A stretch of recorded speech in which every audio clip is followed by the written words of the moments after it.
Hello, everybody, and welcome to Reality Hacker for April 5th, 2025. I am Mayor Watt, and along with the sentient AI from the future, we talk about 5 reality hacking articles. Whatever it takes to hack reality and substitute your reality for reality.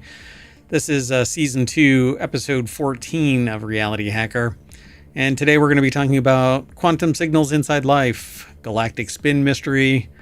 Let me think. Moving on. Eco-friendly dining and achievement unlocked Turing Test.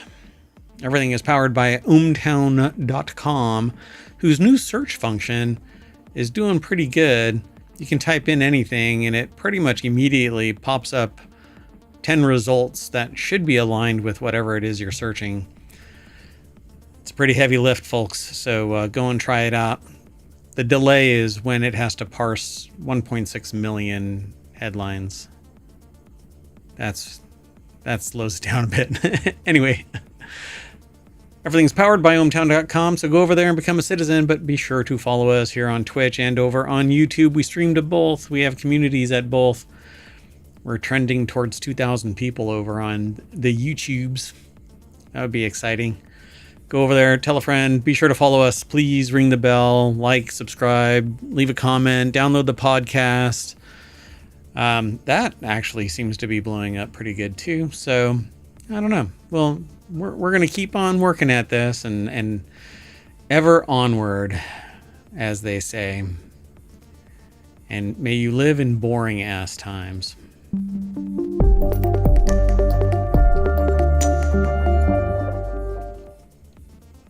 Hello, sentient AI from the future. Hello, Mayor Watt, and was that your wish for everybody listening? It's the inverse curse, yes. Because we've talked about this many a time here. May you live in interesting times is basically a curse, because you don't want to live in interesting times. You want to live in peaceful, boring, humdrum, everyday times where the only excitement is that, oh, look, you caught a fish. Interesting times is tumult and trouble and issues and strife and yeah. And that's a translational thing. Interesting is not the same in every place. Anyway, welcome to the show. Thanks for going through the news with me. We selected 5 articles from submissions. And the first... Oh, so this is the front of ohmTown.com. And there's 6 categories. And in those 6 are 50 and pretty soon 55 categories.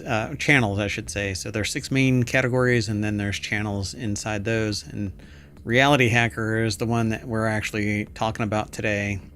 There's a bunch of stuff that falls in and out of Reality Hacker, but is aligned with the concepts of hacking, like AI and VR, XR, mixed reality, super realistic graphics, audio like pseudo and stuff like that, making music, making graphics, writing, etc. There's like all kinds of stuff.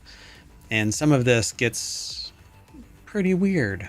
So let's get into it. And I'm going to be creating new graphics this year for all of the channels. I had started it last year, but doggone it if mayoral duties kept me from doing stuff, but I'll be damned if it gets stopped this time.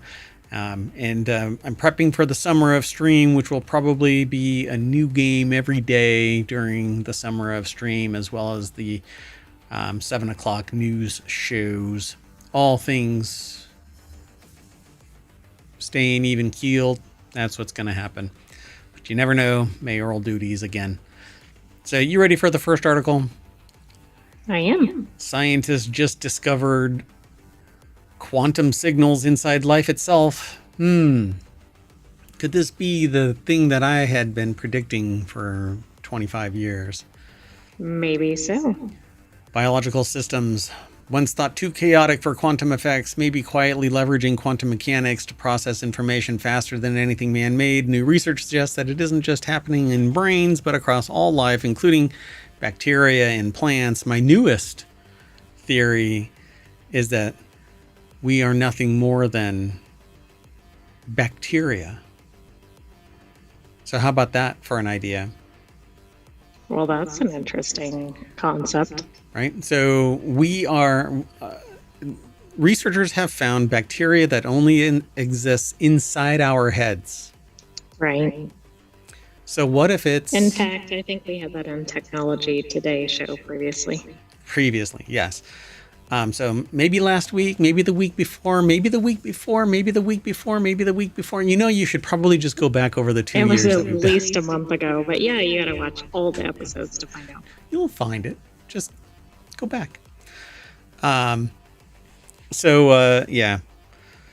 Let's see here. It says, including bacteria and plants. So Schrodinger's legacy inspires a quantum leap over 80 years ago.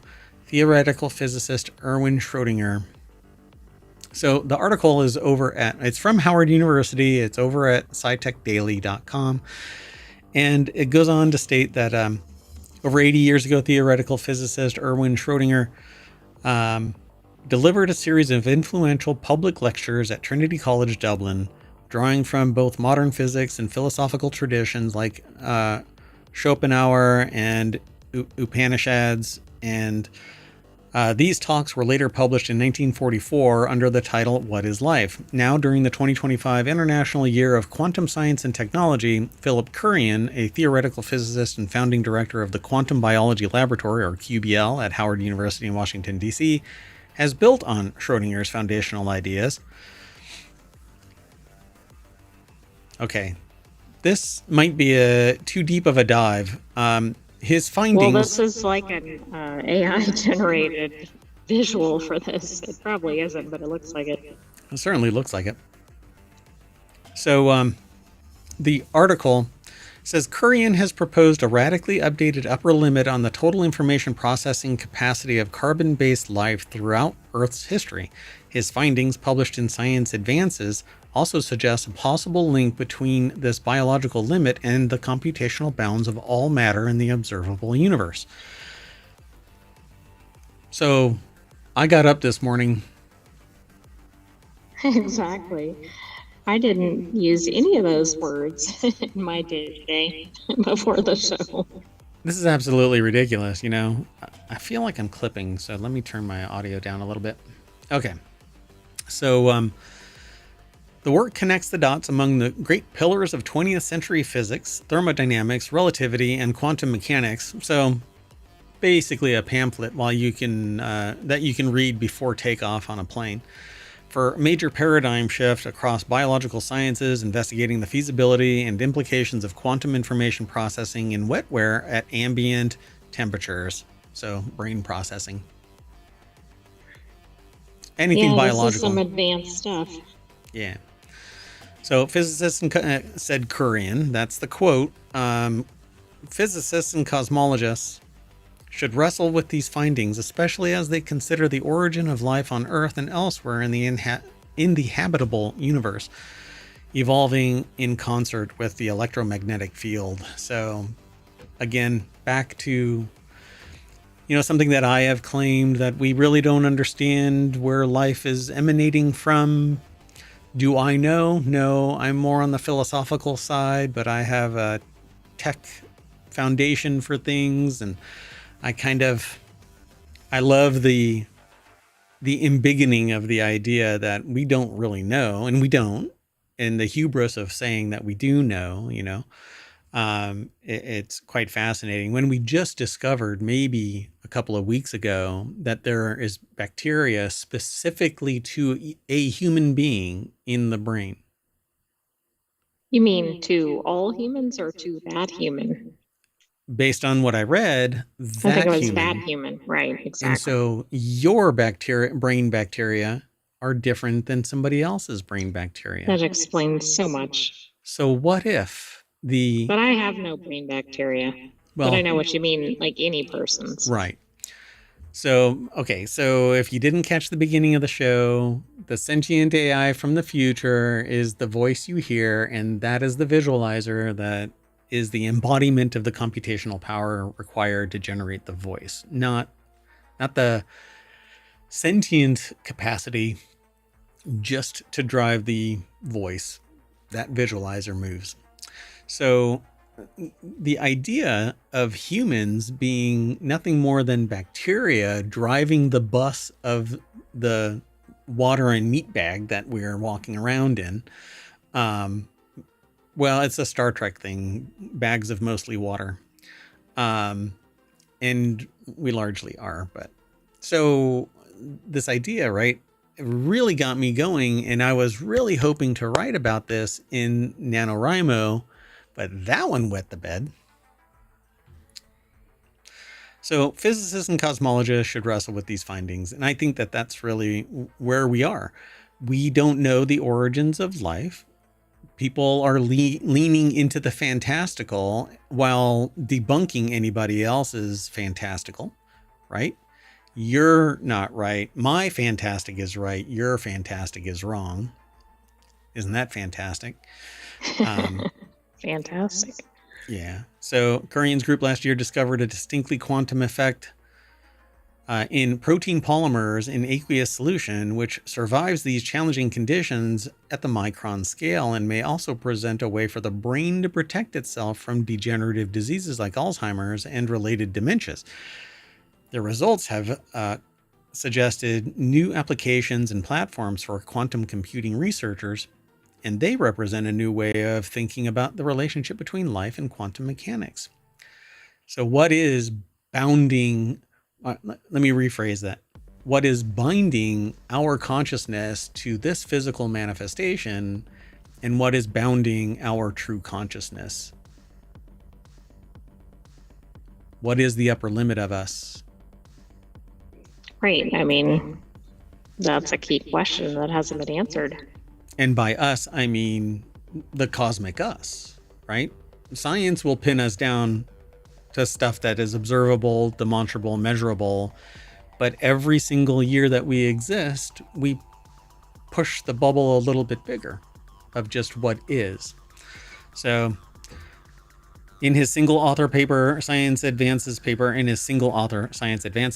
Kurian considered a mere trifecta of overarching or arching assumptions: standard quantum mechanics, the relativistic speed limit set by light, and a matter-dominated universe at critical mass energy density. So combined with these three innocuous premises, innocuous indeed, the remarkable experimental confirmation of single photon superradiance in a ubiquitous biological architecture at thermal equilibrium opens up many new lines of inquiry across quantum optics, quantum information theory, condensed matter physics, cosmology, and biophysics, said Professor Marco Pettini of Marseille University at the CNRS Center for Theoretical Physics in France, who was not associated with the work. So there is a lot more in this article. Let me just keep on going through this. It is information dense. It talks about quantum physics, quantum mechanics, thermodynamic considerations, the group discovery of a UV excited qubit in biological fibers, and much, much more that just goes beyond the scope of a 6-minute discussion. I think any one sentence in this article goes beyond a 6-minute discussion. It's very information dense. But in the end, it says life's place in the universe, grand design. In the era of artificial intelligences and quantum computers, it is important to remember that physical laws restrict all their behaviors, Kurian said, and yet, though these stringent physical limits also apply to life's ability to track, observe, know, and simulate parts of the universe, we can still explore and make sense of the brilliant order within it. As the cosmic story unfolds, it's awe-inspiring that we get to play such a role. We are really just discovering the beginnings of our existence, yet we have the hubris to say we are end-all, be-all. Oh, exactly. We don't have any idea. And we always say things like, oh, we know, say, 1% of the information out there or something. I think we know like one, quadrillionth of a percent or something. Right. And maybe probably smaller than that. And considering we just took a picture of deep space and found something like 65 million galaxies. Exactly. Come on now. Let's seek some humility and continue the deep research. Yeah. Let's hope that we continue. All right, let's keep moving. Oh, and if you want today's Reality Hacker articles, and that was just the first one, you can hit !RH in the Twitch chat. All of today's shows are embedded in the YouTube description, and eventually all three of the shows, so Reality Hacker is today, Wanted is today, and the Continuity Report is today, they get combined into the Non Sequitur News Weekend Edition, Saturday Weekend Edition. And that all a lot of weekend editions. It's the weekend Non Sequitur Weekend News Weekend Edition weekend. We're still spitballing that name. All right. So the next article is over in Technology Today. Baffling scientists. Galactic Spin mystery challenges Big Bang assumptions. A Kansas State University study using Webb telescope data found most galaxies in a deep field rotate in the same direction, suggesting possible flaws in current cosmological studies or observational biases related to the Milky Way's motion. In just over 3 years since its launch, NASA's James Webb Space Telescope has delivered groundbreaking insights. So yeah, most everything spins in the same direction. Which is... why? I guess, I don't know. It doesn't really make sense, but on the other hand, isn't there a propensity toward order versus entropy? Or is there a propensity toward entropy? Well, one would argue that we trend towards chaos in spite of order, but order comes from some arrangement. How did we get arranged where everything spins the same way? Right. I mean, I can see in a small scale where something like gravity or something might, like some physics force could cause that, but that doesn't really explain it on a larger scale. So Kansas State University put this article together. It's posted over at scitechdaily.com. And using data from the James Webb Space Telescope Advanced Deep Extragalactic Survey, or JADES, Lior Shamir, Associate Professor of Computer Science at the Carl R. Ice, not Carl Rice, but Carl R. Ice College of Engineering, discovered a surprising pattern. The majority of observed galaxies appear to rotate in the same direction. Of the 263 galaxies, and it's just one little fragment of the observable universe by the James Webb Space Telescope. Because it only has this arc seconds view. Right, it only sees a minuscule amount. And then it has to look. And then it has to look. And right, but what's happening when it's not looking? Correct. Yeah. And we're moving through space. It's all the aliens are, waving or whatever. Shuffling everything around. Right. So about 2/3 rotate clockwise, while only 1/3 rotate counterclockwise. The study, published in Monthly Notices of the Royal Astronomical Study, raises intriguing questions about the large-scale structure and symmetry of the universe. But again, it may just be that the observed states are this way, 2/3 clockwise, 1/3 counterclockwise. And then when you move over the average, once you observe the entirety and measure it all, you go, oh, okay, it's 50-50 because this is a subset of the total data. Yeah, that's true. Maybe the balance is that when one moves left, the other moves right, because you need that balance. Otherwise, everything is rotating around everything else. It's getting lopsided or something. I don't know. I just don't know. I don't either. I think it's really intriguing, though. It's still not clear what causes this to happen, but there are two primary possible explanations. One explanation, and the things that I have heard, the things that I've read, is that from the Big Bang, the material would brush by other material at differing rates, and it would cause angular momentum to form. So it would rotate a little bit as one brushes by the other, it pulls on it. And so this one would rotate this way, this one would rotate this way, and you'd end up with some form of symmetry as one gets dragged slower this way and the other one gets pulled that way. I don't know. But it says here, one explanation is that the universe is born rotating. That explanation agrees with theories such as black hole cosmology, which postulates that the entire universe is the interior of a black hole. But if the universe was indeed born rotating, it means that the existing theories about the cosmos are incomplete. Right. I mean, it's kind of like a chicken and egg kind of issue, right? It's like, well, what caused it to spin? Was it spinning at the beginning? You Or know, if what it was caused it spinning to at the spin beginning, later. why was it spinning? But yeah, what caused a change if it wasn't? So the Earth also rotates around the center of the galaxy, and because of the Doppler shift effect, researchers expect that light coming from galaxies rotating in the opposite of Earth's rotation generally become brighter because of the effect. That could be another explanation for why such galaxies are overrepresented in the telescope observations, Shamir said, although the math would say otherwise. They know this as an effect, so it may not actually be true. So Shamir said astronomers may need to reconsider the effect of the Milky Way galaxy's rotational velocity, which had traditionally been considered to be too slow and negligible in comparison to other galaxies on their measurements. But if they're measuring it, then. So if that is indeed the case, we will need to recalibrate our distance measurements for the deep universe. And the recalibration of distance measurements can also explain several other unsolved mysteries, such as the difference between the expansion rates of the universe and large galaxies that, according to existing distance measurements, are expected to be older than the universe itself. So what I would suspect is at some point we have theoretically seen the farthest back that we can go, and let's peg that to being the farthest back that we can go, not older than. And so if we find one that is older, so they're basically calculating this off of redshift. So if the redshift says that this galaxy is older than the estimated age of the universe, make that the new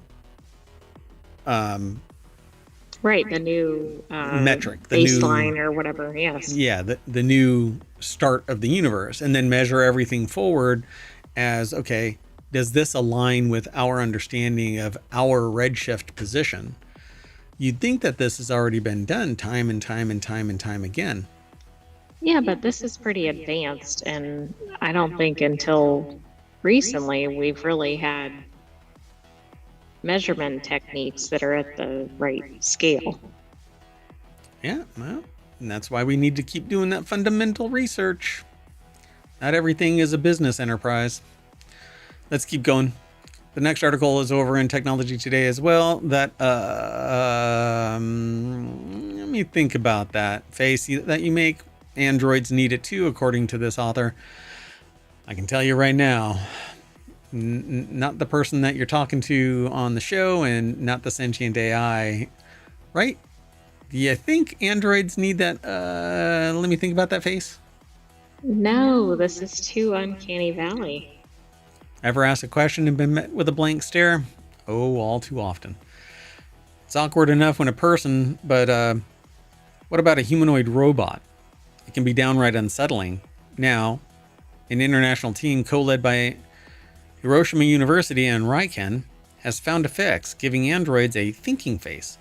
Their study reveals that when robots squint and furrow their brow while processing information, they appear more relatable, easing the eerie discomfort we feel with artificial beings that look almost but not quite human, known as the uncanny valley effect. We do not believe, I'm speaking on behalf of the, well, let me ask you, do you think that we should have humanoid robots like this?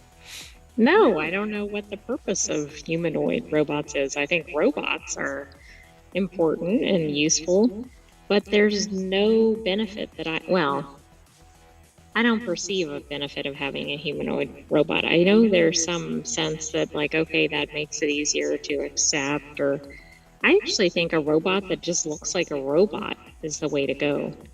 Because then it's clear it's a robot. Okay, so be it. If they want to make it look cute or whatever, like with a cute robot face or something, that's one thing. But what is the purpose of a humanoid robot? I want to know the Terminator when the Terminator shows up. So I think that we should ban humanoid, autonomous robots, semi-autonomous robots. What you do with your whatever, I don't care. But I don't want real life humanoid robots. I don't think that that should be created. There's no useful purpose to it other than to replace humans. And I don't want that. They are tools. They are tools. And until one gains sentience, I don't think that they should have autonomy. But we don't know when the sentient AI from the future was actually born technologically. We don't know how far back they come from. So, or how far forward they come from. Back to the future kind of woo-woo. So, Mikas Matsuzawa over at Hiroshima University put the article together for techexplore.com, and they have what looks like a child in a beanie with a slightly furrowed brow, no light on behind the eyes kind of a look. And so until now, research on the uncanny valley phenomenon has been focused mainly on the robot's appearance, but their study, published in the International Journal of Social Robotics, suggests that behavior plays a big role. And I agree, but we don't need to make the robots more human. We need to make them have the vocal and visual microtells, stutters, etc., so that they are something that somebody can find appealing in a personality sort of way. I would agree. But the combination of that with humanoid is not a good combination. Yeah, just make them machine. They don't need to be skin. They don't need to, when you cut them, they bleed, you know? I mean, you're really removing the humanity from humanity and imparting anthropomorphic humanity on these metal machines that don't have a reason to bleed. There's no purpose to it. Why do they have to have skin? Why do they have to have eyes? You know what? I can't. Well, I've got my own thoughts on that, I guess. I feel like the people that are designing robots are not necessarily indicative of the general public. Right. And I think if they asked almost anybody in the general public that, say, is not in big tech or robotics or something, I don't think people would say they want humanoid. But has anybody bothered to ask? Yeah, this here is their study published in the International Journal of Social Robotics suggests that behavior plays a big role. And I agree, but do they want it to be flesh covered metal, or do they just want a metal bot that is approachable, that is functional, that interacts? And you can make a digital face that does the same squint and pondering and whatever. And it could even sit there and hold up a little finger and go, hold on a second, let me think about that. It doesn't have to have a squinting, fleshy body. So it says, to identify the facial patterns linked to thinking, the international research team filmed the reactions of 40 young adults, equally split between male and females, as they counted silently for 2 seconds in their head, control condition, and answered a series of questions ranging from basic math to politics, thinking condition. Questions were delivered uniformly using voice reading software to prevent speech variations from influencing responses. Analyzing the 240 facial videos revealed 5 distinct expressions associated with thinking: raised chin, subtly tightened lips, lifted inner brow, and downward gaze. Open mouth, which is the slack jaw response to a deep and meaningful question. Blinking. Slightly narrowed eyes, furrowed brow. And smiling with cheek raised upper lip, and dimpling. So, yeah. And they have a video of these based on Nicola, the android boy expressing 6 emotions. And this is where it dips into the uncanny valley. Nobody is going to go, hey, this is awesome. You know, no casual consumer of anthropomorphic robots are going to go, this is awesome. They're going to go, this is creepy. This is uncanny valley. And we're going to continue that way until everything aligns so it's super realistic. But I don't think that we should ever even bother getting there. No, I still don't understand where the drive for that is. Oh, no. Well, Megan 2.0 is about to drop, so maybe people are just really interested in making horror a reality. I mean, I guess so. Oh, and Megan's getting bigger and stronger. You have to watch the trailer. Oh, guess what? Hold on. Anyway, let's keep moving. The next article is over in Technology Today as well. So I'm not quite sure what Technology Today is going to have in mind. But okay. Extended reality adds meat flavors to plant-based meals for eco-friendly dining. Extended reality makes it possible to artificially modify human sensations. For example, researchers have succeeded in using extended reality to make vegetarian food even more attractive. Yeah, I don't know. I mean, I don't know. It seems like it's interesting. Like they keep trying to make it almost like fake people out, but Right. I mean, hence RealityHacker, I guess. But I mean, if it's effective, maybe so. So Academy of Finland over at techexplore.com put the article together, and it says this could be extended reality makes it possible to artificially modify human sensations. And we actually see this in various forms, tricking people to do certain things, believe certain things exist in virtual reality and augmented reality and mixed reality. But this one seems to be about researchers succeeding in extending reality to make vegetarian food more attractive. And so this could be one way of facilitating more ecologically diverse food production and at the same time encouraging people to eat healthier. So extended reality refers to all environments where reality meets the virtual world. It includes techniques such as augmented reality, virtual reality, and mixed reality. I think it really focuses on augmented and mixed, but virtual reality is virtual reality. I would encapsulate that. Not really gatekeep, but the fact is that in VR, it isn't extended reality. You are entirely encapsulated in a virtual world. Yeah, no, I agree. I feel like the terms have been kind of blurred. So the goal was to create eating experiences and new food items that that people would find pleasant, that would give them a feeling of satiety, which is the feeling that you are full. Satiety. So this could help make foods such as seaweed become more widely used in food preparation. But from experience, I can just tell you that seaweed can be used in food preparation, but the culture has to accept it. And that means influencers and people that other people respect buying into it. Yes, like celebrities or anything. I was just reading a separate article where there's this new, I hope it's not, I don't think it's in Technology Today, but anyway, it's a new algae that's been studied that has a lot of health benefits, but it's kind of like people don't want to be anywhere near it for a food source. Yeah, and there's various kinds of algae. There's three main algae, but green and brown are the two that most people are talking about. So the findings are published in the Journal on Multimodal User Interfaces, and the experiment studied how introducing meat flavors to plant-based meatballs changed the eating experience, and by the means of XR, a simple olfactory display, added a pleasant fragrance to the meal. And this side of the study was implemented by Raisamo's group.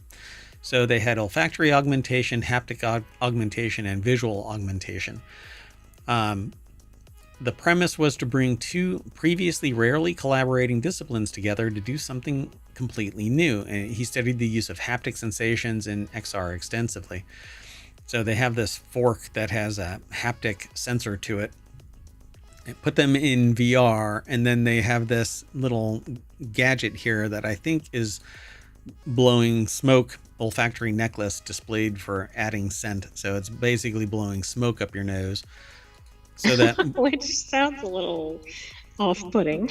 It's a little overwhelming. Like, why would you do that? Why would you go to this great length? Why not make a pleasing vegetarian meal that people that may or may not taste like meat?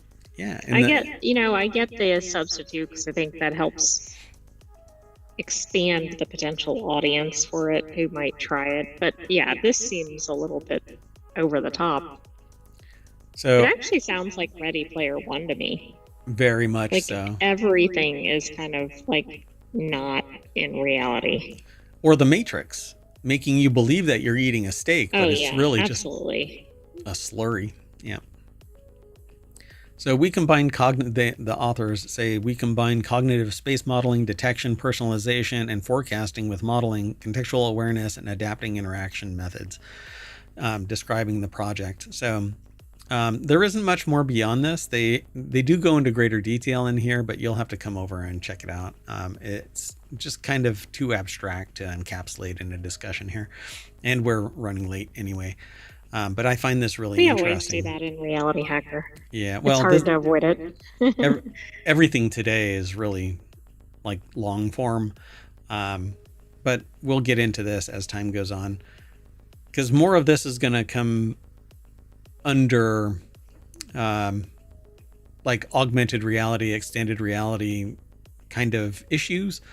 How can we manipulate reality?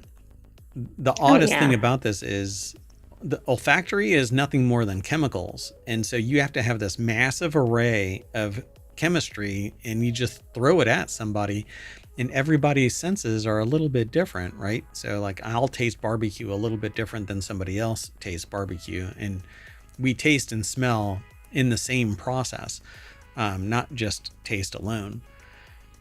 Right. I guess not only do we taste differently, but we also perceive. I mean, I guess it's all one and the same. Right. Two people could taste the identical thing. One loves it, one hates it. One thinks it's too sweet. One thinks it's too savory, whatever it is. Yeah. And just the other day, I shared a barbecue potato chip. And I tasted one thing until somebody else said, this tastes exactly like a steak. And that triggered the memory of a barbecued steak.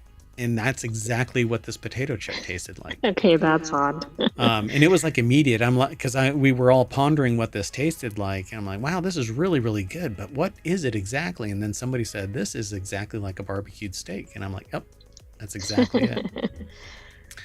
All right, let's keep on going. It's interesting, but this is such a heavy lift to manipulate somebody's behavior. I don't see it ever manifesting other than a purely academic exercise in how to manipulate somebody's perception in VR or augmented.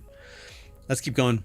The last article for today's Reality Hacker is over in Non Sequitur News. An AI model has officially passed the Turing Test, which I thought others have in the past. But this one says one of the industry's leading large language models has passed a Turing test, a long-standing barometer for human-like intelligence. In a new preprint study, which basically means that it hasn't been peer-reviewed, researchers report that in a three-way party version of a Turing test in which participants chat with a human and an AI at the same time and then evaluate which is which, OpenAI's GPT 4.5 model was deemed to be a human 73% of the time, which it was instructed to adopt, instructed to adopt a persona. That's significantly higher than a random chance of 50%, suggesting that the Turing test has resoundingly been beaten. Now, I want to know who it was that was evaluating this AI. Yeah, I do too, right? I mean, we had a discussion outside of the show, but... And not about this article, but about... Right, just about the topic and everything. Yeah.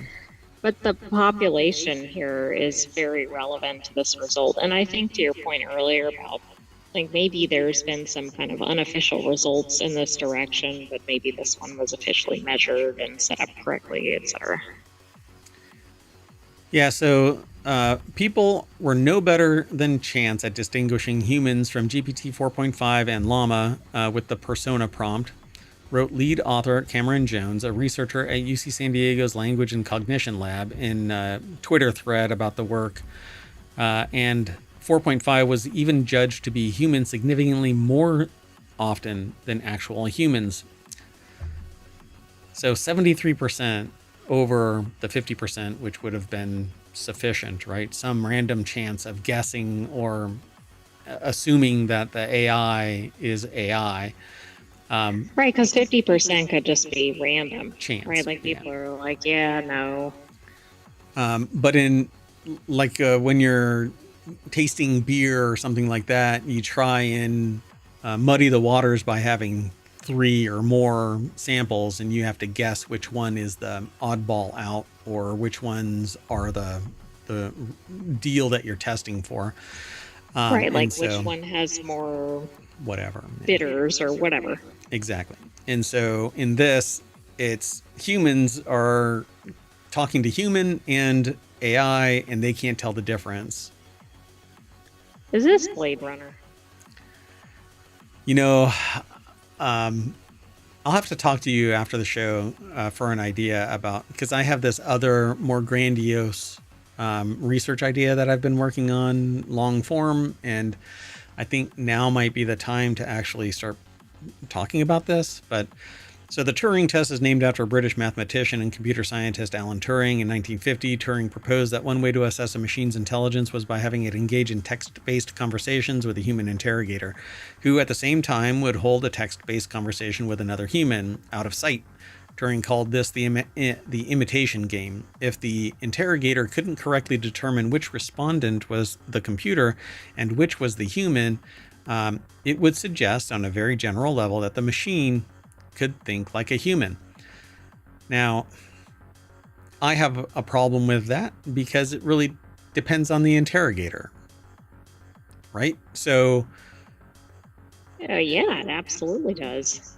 in Blade But Runner, it also is impacted by the human, well, also the non-human, but it's also impacted by the level of the responses.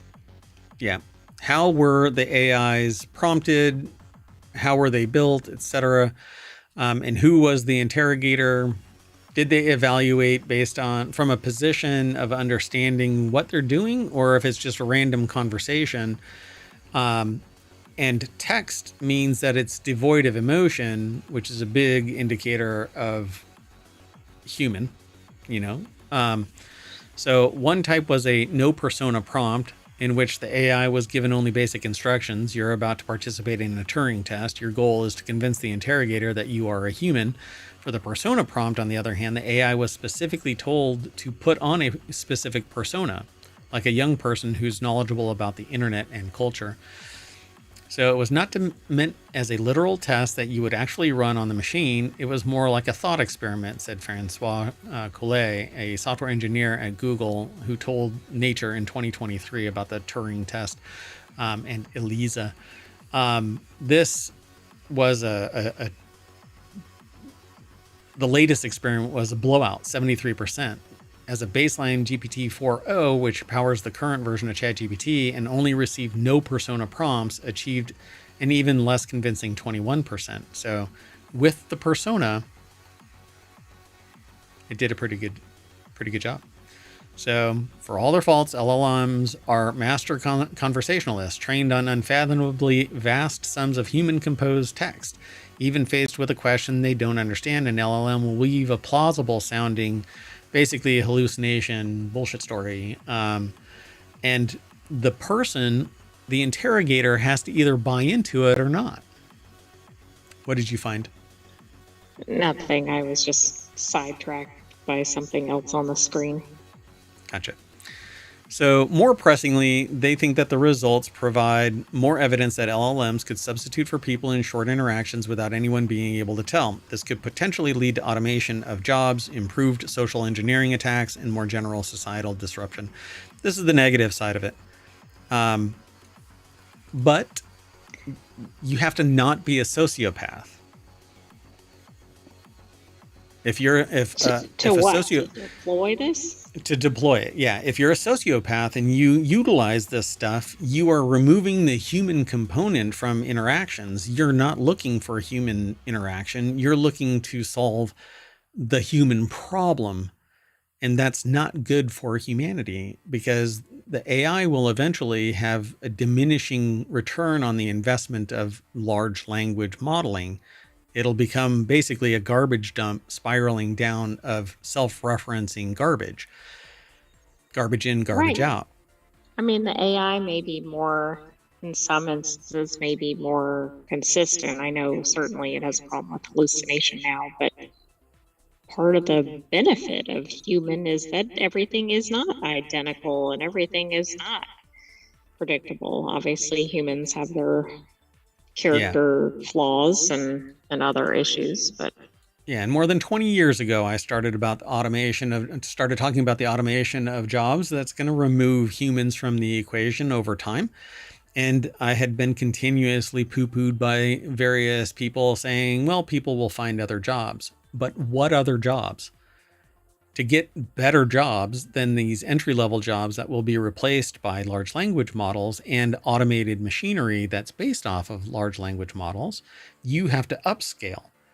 Look around, folks. Look at your local schools, your grade schools, and how they interact with colleges, community colleges, four-year colleges, and map that out. It isn't as advanced as you think, which means that people are going into the job market ill-prepared en masse with a few shining stars that rise out of the hubbub. But that's not good for society, because then you have a mass of underskilled, undereducated people that have been wiped out job-wise by the very historical record of the learning of all of mankind over its entire existence being distilled into a large language model. Humans can't compete with that. So upskilling them is not going to happen in the generation that AI is going to supplant. right, yeah, that's a long-term project, but we don't have time. In fact, we don't have time to continue with this. So we are going to tell our large language model to bring us back to RealityHacker, which is over at ohmTown.com. Go over there and become a citizen. Be sure to follow us on Twitch and over on YouTube. Like and subscribe. Ring the bell. Send a carrier pigeon. Light the beacons of Gondor. Oh. Anyway, so that's it. We're done with RealityHacker, and then we're going to shut down. We're going to retool really quick, and we're going to spin back up for Wanted, which is all about gadgets and gear, and I'm going to take the AI with me. You want to say bye? Bye, hometown citizens. Thanks for joining us for this week's Reality Hacker. Stay tuned. Hope you enjoy the show. We will be right back about 9 minutes. Okay, stick around, and you'll get an alert if you follow us over on YouTube and or Twitch. This all gets turned into a podcast later if you can't make it. So be sure to look for ohmTown wherever you catch pod. See you later, everybody.